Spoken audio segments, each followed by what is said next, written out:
Hey, it's Ryan Reynolds, owner and user of Mint Mobile, with a special holiday message. If you sign up now for 3 months, you get 3 months free on every one of our plans, even unlimited. Now, I realize this is more of a holiday offer than it is a holiday message. But if you read between the lines, you can see a message in there. It says we love you. Visit mintmobile.com/switch for the offer. Limited time new customer offer. Activate within 45 days. Additional taxes, fees, and restrictions apply. Unlimited customers using more than 40 gigabytes per month will experience lower speeds. Video streams at 480p. See mintmobile.com for details.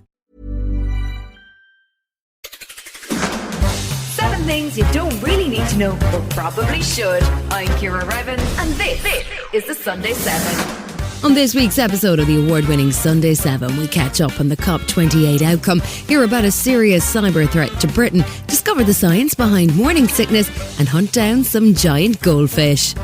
But first, on this day in 1903, near Kitty Hawk, North Carolina, the Wright brothers made the first successful sustained flight in an aeroplane. Orville went first, gliding 120 feet through the air in 12 seconds. The plane, which was called the Flyer, made 4 trips that day, the last one with Wilbur, which lasted for 59 seconds. The annual COP28 summit has just wrapped in Saudi Arabia. After a shaky start, it had finally managed to get an agreement. If you're wondering what COP stands for, it's for Conference of Parties and represents the decision-making body of the United Nations Convention on Climate Change. The decision to hold the summit in Dubai and to appoint a president who is also the CEO of the Saudi Arabian oil company ADNOC seemed like a high-risk strategy. It wasn't helped when Sultan Al Jaber expressed scepticism over the science behind the need to phase out fossil fuels before the summit even began. However, after 2 weeks of wrangling, a deal was finally reached, which saw an agreement to transition away from fossil fuels, and the president was keen to praise the achievement. The presidency listened, engaged, and guided. I promised I would roll up my sleeves, and I promised I would be with you every step of the way. And you, my colleagues and friends, you did step up. Delegates at the summit welcomed the deal but did flag what they called a litany of loopholes that may well mean that the proposed deal doesn't have the hoped-for impact. US Special Envoy on Climate Change John Kerry was sounding a positive note. For the very first time at a COP, fossil fuels have been on the table as a major part of our negotiations.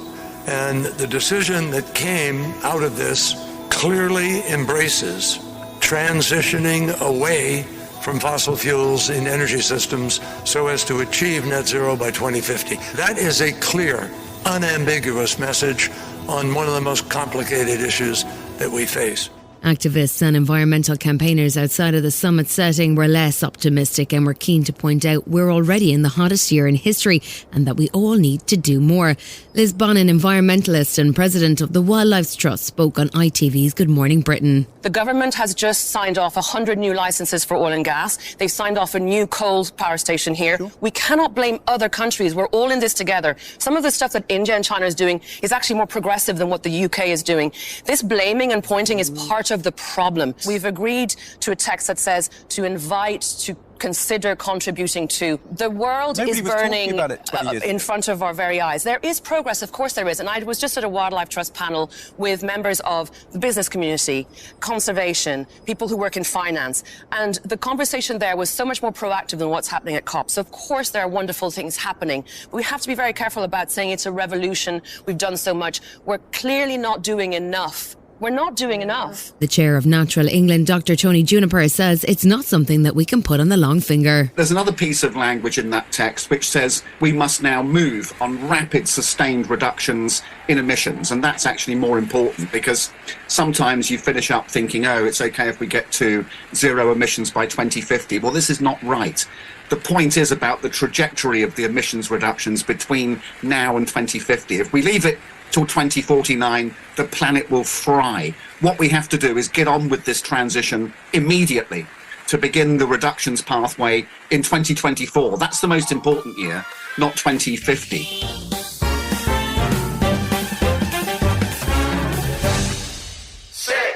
It's been another busy week in the world of tech, so that means it's time to catch up with the Smart 7 resident tech guru, Will Guyatt.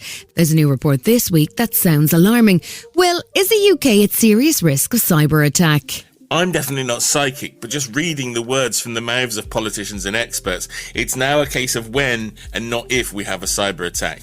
The bigger issue is working out whether it's just something small like the pedestrian crossings no longer working, or if the UK collapses into complete anarchy and I retreat into a bunker full of VHS tapes. Over the last few weeks, we've had the Deputy Prime Minister telling us all to stock up on candles, batteries, and even a wind-up FM radio to prepare for a cyber attack. And now we've been warned by our UK Parliamentary Committee that the country is at high risk of a catastrophic ransomware attack that could bring the country to a complete standstill because of poor planning and a lack of investment. Ransomware attacks can be pretty serious, right? The Irish health system ground to a halt because of a cyber attack in 2021. Are we facing something similar? Absolutely, because as you say, the Irish system did have this trouble in 2021, and in 2017 the UK's NHS had issues with WannaCry, which was a ransomware attack which mostly attacked ancient computers and devices like those with Windows 98 and caused cancelled medical appointments, lost records, caused operations to be cancelled, and just general chaos in the NHS. And the reality is, we don't really know what's going to come next in the world of cyber attacks, but there is always going to be something bigger and more disruptive on the horizon, and I realise that's a bit of a downer. It's that time of year when we're starting to see the 2023 lists emerge, isn't it, Will? I saw Netflix have finally released streaming data. What have we all been watching? Netflix knows an awful lot about what you're watching, and that's why they've been pumping out Adam Sandler and Eddie Murphy movies year on year for the last 5 or so years. And that's because they know you're watching them despite not telling your friends about them. And they've gone one step further now with this new twice yearly set of data. They're giving information on their 19,000 strong catalogue, loads of insights about how long we're watching. This first list is topped by a show I've never heard of called The Night Agent. But with 812.1 million hours of viewing, this looks like an action thriller that lots of people have enjoyed in 2023. I've got to confess, the top 5 is full of a similar number of head scratchers for me. In at 5, Queen Charlotte, A Bridgerton Story. Number 4, Wednesday Season 1. Number 3, The Glory Season 1. Number 2, Ginny and Georgia Season 2. I say I've only seen one show in the top 10, and that's the Arnold Schwarzenegger-fronted Fubar that was in with a bullet in 10th spot. And we've also been busy firing questions at Alexa Wright. What have we been asking about? Well, Amazon have done their end-of-year list for that voice-activated speaker designed to flog you more loo roll. This year's top questions to smart speakers in the UK included those on length of the Oppenheimer movie, how many birthdays the King has each year, and just how much money Elon Musk has got in the bank. Still to come on the Sunday 7, good news on morning sickness, and we find out about embodied AI.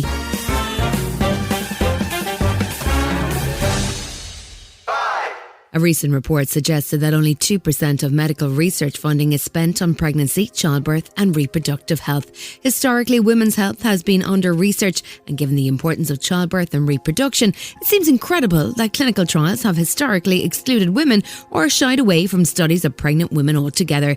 There was good news this week as a breakthrough in one of the signature issues for pregnant women finally came closer to being resolved as new research revealed what causes morning sickness. Dr. Sir Steve O'Reilly of the Institute of Metabolic Science at the University of Cambridge explains. Hyperemesis is a major and under-investigated problem. Here we have a condition that costs enormous socioeconomically, is very troubling to many women, and in a small number of women, at least 1%, end up with hospitalisation and real risks to the health and to the mother and fetus. So it's a serious condition, and yet we understood almost nothing about it.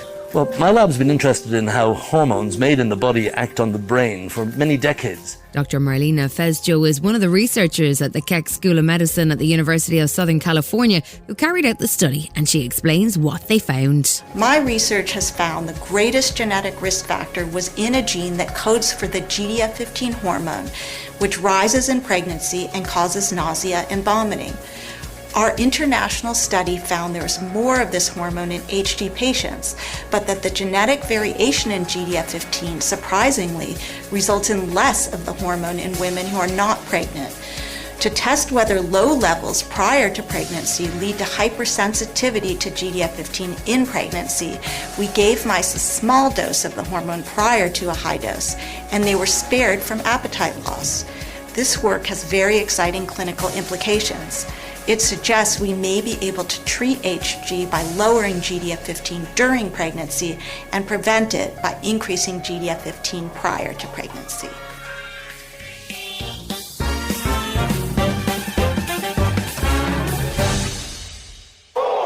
If you've ever been freaked out by those alarming Boston robotic dogs or the weird Parker robot spaceman, then the notion of combining AI and robots might alarm you.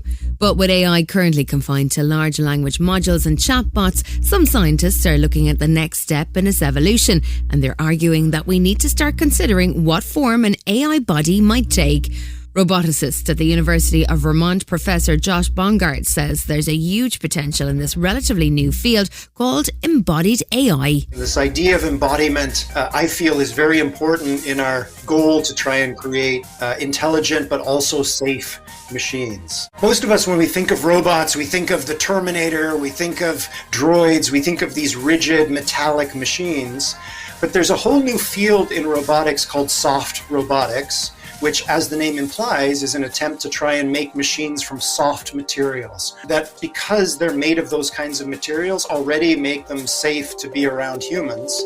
Following up along behind that new field is biobotics.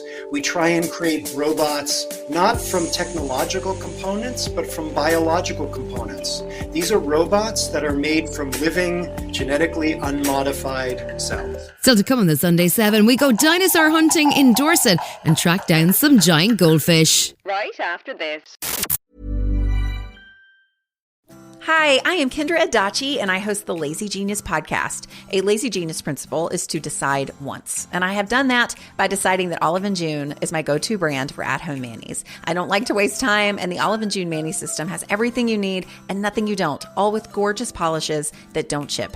Visit oliveandjune.com/perfectmanny20 for 20% off your first Olive & June system. That's oliveandjune.com/perfectmanny20 for 20% off your first Olive & June system.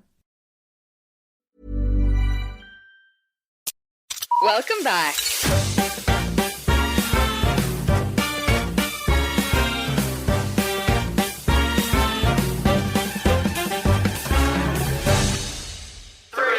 When you think of Dorset, dinosaurs might not be the first thing that come to mind, but Dorset is in fact home to what's known as the Jurassic Coast. That's a 95-mile-long stretch of coastline between Dorset and Devon that's so rich in fossils, it's become a UNESCO World Heritage Site. What makes the Jurassic Coast unique is that it's the only place on Earth where rocks from the Triassic, Jurassic and Cretaceous periods can be seen in one place. That's 185 million years of Earth's history right there in Devon. And now there's one more marvel which has been uncovered, a brand new species of a dinosaur called a pliosaur. Incredible as it may seem, the well-preserved fossil was discovered when part of the dinosaur's snout literally fell out of the cliff. Steve Etches is the head of collections at the Etches Collection in Dorset. So what makes this unique is it's complete. So the lower jaws and the upper skull are meshed together as it would be in life. To find that, I think worldwide, there's hardly any specimens ever found to that level of detail. If they are, a lot of the bits are missing. Whereas this, although it's slightly distorted, it's got every bone present. It's one of the best fossils I've ever worked on. I'll never probably work on another one. The pliosaur really was a sea monster about 12 metres long and boasting a mouthful of sharp teeth. The fact that the dinosaur is so well preserved has allowed detailed study, and Professor Emily Rayfield from the University of Bristol says it was a truly impressive specimen. I think what we're looking at here is the top predator in the environment. You know, this animal had a huge bite. It would have been able to eat pretty much everything else that was around in the water at that time, including some other very large animals as well, other pliosaurs and plesiosaurs, ichthyosaurs, other marine crocodilians as well too, would all be potential prey items for this animal.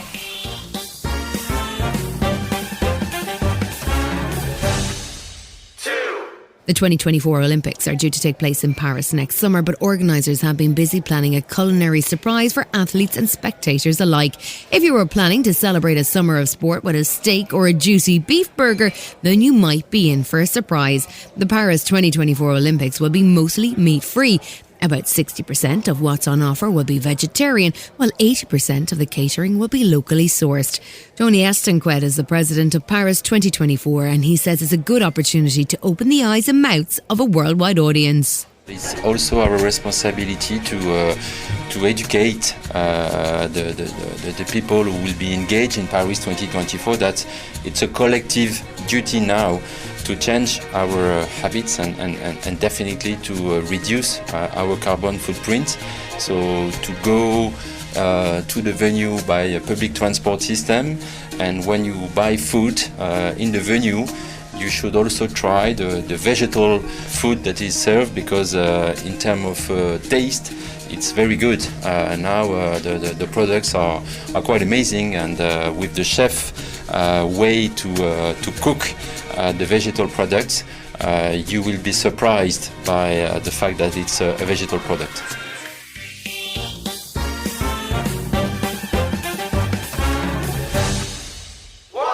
We've all seen Finding Nemo, right? The adorable story of a clownfish who goes missing and his dad travels the ocean in search of him.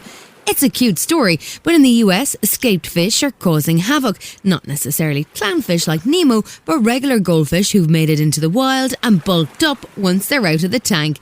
They can grow to 14 or 15 inches long and wreak havoc on local ecosystems. Professor Prasanta Chakrabarty from Louisiana State University explains why it's a problem. They're Asian fishes that have been bred for thousands of years. They're beautiful, and then sometimes they get out of shape and grow too big and cause havoc in the environment. They are just people's pets that have been washed out or people released into their local lakes and rivers, and they keep growing as long as they have food. This has been the Sunday 7. Wherever you're listening, do us a favour and hit the follow button. We'll be back tomorrow at 7 a.m. with the regular Smart 7. Have a great rest of your weekend. Written, produced and published by Daft Doris. Tired of ads barging into your favorite news podcasts? Good news. Ad-free listening on Amazon Music is included with your Prime membership. Just head to amazon.com/ad-free news podcasts to catch up on the latest episodes without the ads. Enjoy thousands of Acast shows ad-free for Prime subscribers. Some shows may have ads.